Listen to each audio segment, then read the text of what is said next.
जीवन की उत्पत्ति ब्रह्मांड के सबसे बड़े रहस्यों में से एक है। जीवन की उत्पत्ति का पता लगाने के लिए वैज्ञानिक कई अलग-अलग तरीकों से इस समस्या की जांच कर रहे हैं। क्या आपने कभी सोचा है कि जो दुनिया में इतना सब कुछ देख पा रहे हैं, यह जीवन आया कहाँ से? कभी आपके मन में सवाल तो आया होगा, हम शुरू से ही ऐसे थे या जीवन हमें वरदान में मिला? इसका जवाब है नहीं। जीवन आपके लिए ही नहीं, इस पूरी गैलेक्सी का एक रहस्य है। यह इंसान आज तो इतनी तरक्की अपनी बुद्धि क्षमता से कर पा रहा है। यह खरबों करोड़ सालों का एक विकास है।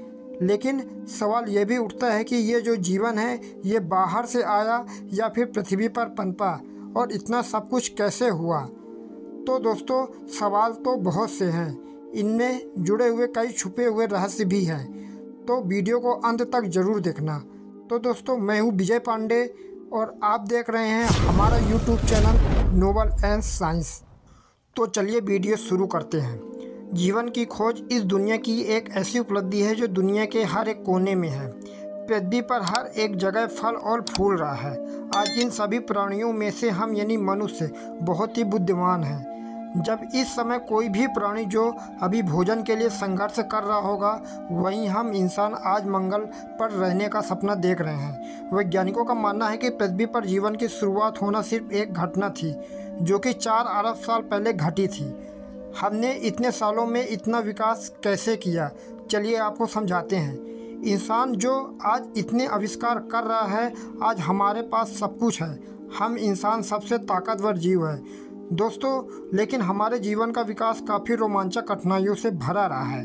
आज वीडियो में हम आपको वक्त में पीछे लेकर जाएंगे, जब यह दुनिया सिर्फ एक आग का गोला था, और कैसे जीवन की शुरुआत से लेकर हम अब तक के सबसे बुद्धिमान जीव बन पाए। तो आपके सवालों का जवाब खोजने चलते हैं वक्त में पीछे। सौरमंडल की उत्पत्ति एक विशाल गैस और धूल के बादलों से हुई थी, जिसे निब्यूला कहते हैं। गुरुत्वाकर्षण के प्रभाव से यह बादल धीरे धीरे संकुचित हुआ और सूर्य का निर्माण हुआ। सूर्य के चारों ओर घूमते हुए शेष पदार्थ से ग्रहों का निर्माण हुआ, जिनमें से पृथ्वी भी एक थी। शुरुआत में पृथ्वी एक पिघली हुई द्रव्यमान थी, और समय के साथ इसका तापमान ठंडा हुआ, जिसके इसकी सतह पर ठोस परत बनने लगे। पृथ्वी के प्रारंभिक वातावरण में कई ज्वालामुखी गैसें थीं, जिनमें हाइड्रोजन, नाइट्रोजन, मीथेन, अमोनिया और जल वाष्प शामिल थे। यह वातावरण ऑक्सीजन में विहीन था। अभी से करीब 4 अरब साल पहले पृथ्वी एक आग का गोला था। हर जगह बस गर्म लावा था। चारों तरफ गैस और धूल के बादलों ने पृथ्वी के चारों ओर से ढक रखा था। इसे ऐसे देखकर ऐसा लग तो नहीं रहा था कि यहाँ कभी आगे जाकर इतने विकसित जीव रहेंगे। वैज्ञानिकों के द्वारा इस समय पृथ्वी पर जीवन का बीज का जन्म हुआ था। अब यह जीवन आया कहाँ से? इसका जवाब तो अभी वैज्ञानिकों के पास नहीं है। कुछ वैज्ञानिकों का यह मानना है कि जीवन किसी उल्कापिंड के साथ कहीं प्रारंभिक या ब्रह्मांड से आया था, और कुछ मानते हैं कि जीवन पृथ्वी पर पानी में अलग अलग रसायनों के मिलने से अपने आप ही पैदा हुआ था। लेकिन सिद्धांतों की माने तो जीवन के बीज ने पृथ्वी के पानी में सिंगल सेल के रूप में जन्म लिया था, और हमारी मैथोलॉजी के अनुसार सबसे पहला बीज पानी में ही उत्पन्न हुआ था। यह सिंगल सेल ही हमारे पूर्वज हैं, और उसी समय पृथ्वी पर जीवन का सबसे पहला बीज किसी सेल में जीन्स के रूप में या डीएनए के रूप में कोड और जानकारियाँ थी। लगभग 50 करोड़ साल तक जीवन इसी सेल में बना रहा। अभी से करीब 3.5 करोड़ साल पहले इस सेल ने खुद के ही जैसे ही दिखने वाले सेल को बनना शुरू कर दिया, और खुद ही ढेर सारे सेल बना डाले। प्रारंभिक पृथ्वी के समुद्रों में एक ही जैसे रसायनों का मिश्रण था। सूर्य के विकिरण और बिजली के प्रभाव से इन अणुओं की भी प्रतिक्रियाएं हुई, जिससे जीवन के लिए आवश्यक अणु बने। धीरे धीरे इन अणुओं ने मिलकर कोशिकाओं जैसी संरचनाओं का निर्माण किया। प्रारंभिक पृथ्वी पर जीवन बहुत सरल था। इसके बाद विकसित जीवाणुओं ने प्रकाश संश्लेषण की प्रक्रिया विकसित की, जिससे वातावरण में ऑक्सीजन की मात्रा बढ़ने लगी। ऑक्सीजन के स्तर में वृद्धि के कारण जटिल बहुकोशिकीय अर्थात मल्टीसेलुलर जीवन रूपों का विकास संभव हो सका, जिससे पौधों, जानवरों और मनुष्यों का विकास हुआ। यह एक अनोखी घटना थी, जहां से जीवन केवल विकास की ओर बढ़ना शुरू कर दिया था। सिंगल सेल से इंसान बनने के सफ़र में हमारे लिए बहुत बड़ी उपलब्धि थी। इस छोटे से सेल से उत्पन्न जीव से लगभग 4000 प्रजातियां विकसित हुई, जो कि एक छोटे समुद्री जीव और ज़मीनी चूहे से लेकर एक बड़े वाले जानवरों और हम इंसानों तक विकसित हुए। यहाँ से मैमल्स का ज़माना शुरू हुआ, लेकिन सब कुछ एक जैसा नहीं चल रहा था। गर्म और पिघला हुआ लावा की वजह से हानिकारक कार्बन डाइऑक्साइड और सूरज की किरणों ने पृथ्वी के एटमॉस्फेयर को बदलना शुरू कर दिया था, जिससे पृथ्वी बहुत ज़्यादा गर्म होने लगी थी। पृथ्वी के ऐसे माहौल में पेड़ पौधे खत्म होने लगे, जिससे बहुत सी प्रजातियाँ खत्म हो गई थी और देखते ही देखते लगभग पृथ्वी से 95% प्रजातियाँ खत्म हो गई थी, लेकिन 5% प्रजातियाँ बच गई थी, जिसमें हमारे पूर्वज भी शामिल थे। और कुछ प्रजातियाँ वो प्रजाति थी जो कि आगे चलकर डायनासोर बनने वाले थे। धीरे धीरे पृथ्वी पर सब कुछ ठीक हुआ। अब हम एक चूहे के रूप में दिखते थे। अब हम अपने शरीर को घसीट कर नहीं बल्कि अपने पैरों से चलकर आगे बढ़ाते थे। हमने प्रकृति की बहुत सी मार खाई है, तब जाकर हम इतने विकसित हो पाए हैं। लेकिन हम अकेले विकसित नहीं हुए थे, कोई और भी था जिसका विकास हमारे साथ हुआ था। उसकी अपनी धरती पर हुकूमत चलती थी, वो है डायनासोर। अब इनका ही ज़माना था। अब हमें इस धरती पर जिंदा रहना है तो हमें इनसे बचना होगा। डायनासोर का विकास हमारे मुकाबले बहुत ही तेज़ी से हुआ था, जो कि आकार में काफ़ी बड़े और ख़तरनाक थे। अब इनसे बचने के लिए हमें कुछ ऐसा करना था जिससे हम मिलकर इनका शिकार न बन पाए, जिस वजह से हमारा साइज और छोटा होता गया। अब हम ज़मीन के अंदर बिल बनाकर रहने लगे थे। उस टाइम पर हमें काफ़ी चौकन्ना रहना पड़ता था। उनके देखने से पहले हमें रिएक्ट करने की ज़रूरत होती थी। हमारी इंद्रियां और तेज़ होती गई। हमारे देखने और सुनने और महसूस करने की क्षमता बहुत ज़्यादा बढ़ गई। हमारा दिमाग भी और ज़्यादा विकसित हो रहा था। लगभग 6.5 करोड़ साल पहले पृथ्वी पर एक उल्का पिंड आ गिरा, जिसके गिरने से धरती पर जो प्रलय आई, उसे जो तबाही हुई, उसका एक शिकार डायनासोर भी थे। नतीजा यह हुआ कि डायनासोर धरती से विलुप्त हो गए। उनके विलुप्त होने से धरती पर दबदबा बनाए रखने वाली खतरनाक प्रजाति गायब हो गई।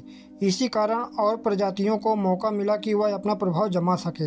यही कारण था कि मनुष्यों की पूर्व प्रजातियां फल और फूल पाईं और परिणाम स्वरूप कुछ 6.5 करोड़ साल बाद हम धरती पर एक विवेकशील वाली प्रजाति बने थे। यदि 6.5 करोड़ साल पहले वह उल्कापिंड धरती पर न गिरा होता तो मेरे ख्याल से धरती पर जीवन की कहानी कुछ और ही होती। पृथ्वी पर सारी प्रजातियां खत्म हो चुकी थी। अब छोटे छोटे जीव बचे हुए थे, जिसमें से हम एक थे।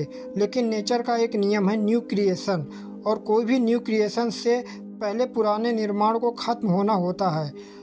हमें इन्वॉल्व होने का मौका दिया गया। इस प्रलय में छोटे छोटे कीड़े जैसे कॉकरोच और ज़मीनी छोटे जीव आदि सरवाइव कर गए। अब हम जिंदा रहने के लिए खुद को आगे बढ़ाने लगे, अपने आप को जिंदा रखा। आज हम धरती पर हैं तो इसमें बहुत बड़ा हाथ है इन कॉकरोच का है, जिनको खाकर हमारे पूर्वज जिंदा रहे। धीरे धीरे पृथ्वी की परिस्थितियां बदलने लगी। उस महाप्रलय को अब करोड़ों साल बीत चुके थे। पूरी पृथ्वी हरी भरी हो चुकी थी। पेड़ और पौधों में फल फूल लगने लगे थे, जिसमें बहुत सी न्यूट्रिशन उपस्थित थे। अब हम जितना न्यूट्रिशन लेंगे हम उतना ही लंबा जिएंगे। लेकिन परेशानी यह थी कि फल पेड़ पर कुछ ऊंचाइयों पर थे, तो हमने खुद को इस तरह से विकसित किया कि हम पेड़ों पर बंदरों की तरह चढ़कर इस पर रहने लगे। लेकिन आपको पता तो होगा कि हमारी दुनिया इतनी आसान नहीं थी। आने वाले 10 सालों तक पृथ्वी का तापमान बदलने लगा, जंगल सूखते गए, जिस वजह से खाने की कमी होने लगी। ऐसे में हमने फिर से सर्वाइव करने के लिए जेनेटिक म्यूटेशन के जरिए हमारी पूंछ गायब हो गई। हमारे हाथ और पैर लंबे होते गए, जिसकी वजह से हम पेड़ों पर चढ़कर चिपके रहते थे। हम पृथ्वी के माहौल के हिसाब से ढलते गए, लेकिन पृथ्वी का बदलाव यही नहीं रुका।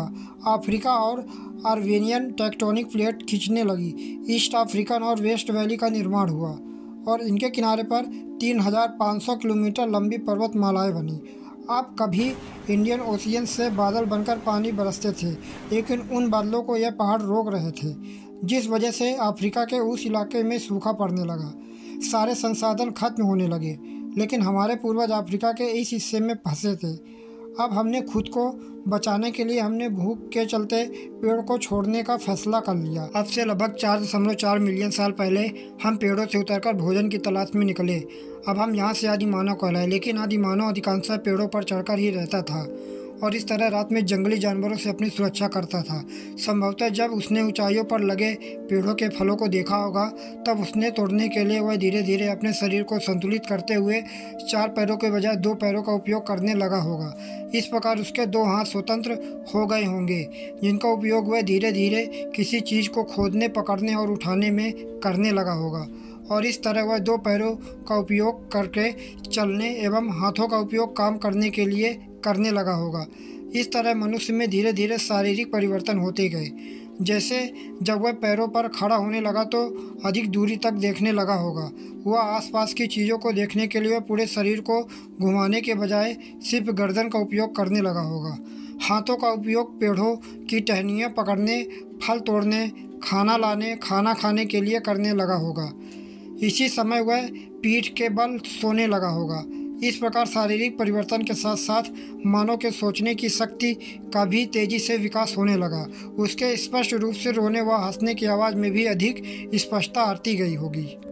अभी से लगभग 3.2 मिलियन साल पहले हम अपने 2 पैरों पर चलते थे, लेकिन हमें जंगली जानवरों से बहुत ज़्यादा खतरा था और हम जंगली जानवरों से तेज भी नहीं भाग सकते थे, लेकिन हम अपनी बुद्धि के दम पर उनसे बच तो सकते ही थे। हम लगातार बुद्धि का इस्तेमाल करके लगातार बचते रहे और समय के साथ साथ हमारा दिमाग बड़ा और विकसित होता गया। अभी से 2.3 मिलियन साल पहले हमारा दिमाग पहले से 2 गुना हो गया था। अब हम होमो हैबिलिस थे, जिन्हें हैंडीमैन भी कहा जाता था, क्योंकि इन्होंने सबसे पहले पत्थर के हथियार के रूप में निर्माण किया था, जिनका उपयोग हम अपने शिकार करने के लिए करते थे। ऐसा हम अपने दिमाग की क्षमता से ही कर सकते थे। यह तो बस एक शुरुआत थी, अभी तो हमारे द्वारा बहुत कुछ बनाया जाना बाकी था। समय के साथ इन पत्थर के हथियारों का इस्तेमाल करते गए और साथ ही उतना ही पत्थर को पकड़ने के लिए हमारा अंगूठा भी विकसित होता गया, जिससे हमारी पकड़ और ज़्यादा मजबूत हो जाए। 1.8 मिलियन साल पहले हम होमो इरेक्टस बन चुके थे।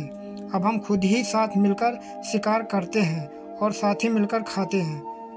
फिर एक दिन आसमान से बिजली गिरने की वजह से जंगल में आग लगी।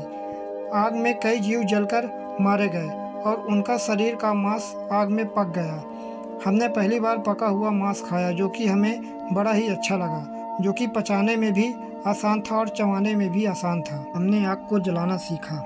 यह खोज हमारी दुनिया को बदलने वाली थी, क्योंकि प्रकृति की शक्ति अब हमारे पास थी, जो हमें दूसरे जानवरों से सुरक्षित रखती थी और हमें ठंड से बचाती थी। हमारा दिमाग और भी ज़्यादा बड़ा और होशियार बन रहा था, लेकिन अभी भी हम एक दूसरे से कम्युनिकेट नहीं कर पा रहे थे, जिस वजह से एक दूसरे को समझ पाना मुश्किल था। लेकिन सेल्स न्यूट्रिशन ने हमारी ज़रूरत के हिसाब से गले के मसल्स को बदल दिया, जिससे हम तरह तरह की आवाज़ निकालने लगे। अब हम बोलकर एक दूसरे को कम्युनिकेट कर सकते थे। अभी से 4 अरब साल से सिंगल सेक्स सर्वाइवल की जंग लड़ते हुए विकास क्रम में सबसे आगे जाकर पृथ्वी के सबसे बुद्धिमान जीव हम बन पाए। हम मनुष्य पशुओं को पालना सीखा, खेती करना सीखा, हजारों आविष्कार किया, चांद पर पहुंचने लगे और मंगल पर जाने की तैयारी कर रहे हैं। हम यही नहीं रुक रहे हैं। हर रोज़ नई आधुनिक टेक्नोलॉजी की नई खोज आप सुनते ही होंगे। इतना सब कुछ हमने करोड़ों अरबों सालों में सीखा है और अभी भी सफ़र जारी है। लेकिन क्या हमने कभी यह सोचा है कि जिस पृथ्वी पर हम रहते हैं यह कैसे इस लायक बनी जो जीवन को पाल सके? अगर आप यह जानना चाहते हैं तो कमेंट बॉक्स में कमेंट ज़रूर लिखें और चैनल को सब्सक्राइब कर लें। और आपको वीडियो अच्छी लगी हो तो लाइक ज़रूर करें। तब तक के लिए धन्यवाद।